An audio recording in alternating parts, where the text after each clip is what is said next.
सुनौलो बदलिदो र प्रगतिशील नेपालको मुख्य आधार आम नागरिकको मानसिक सुस्वास्थ्य हो।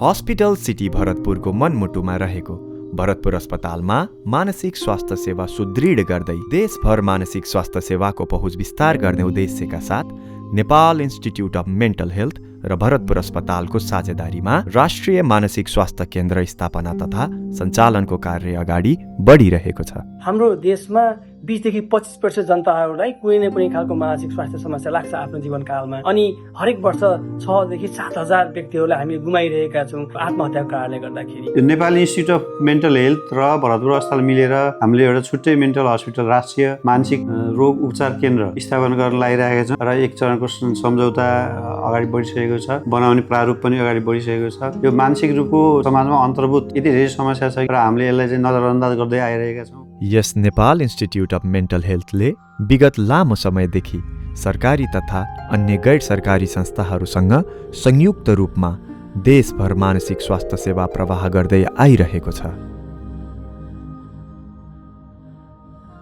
नेपाल इन्स्टिच्युट अफ मेन्टल हेल्थले अहिलेसम्म मानसिक स्वास्थ्य क्षेत्रमा जुन योगदान गर्नुभएको छ त्यो साह्रै सराहनीय छ।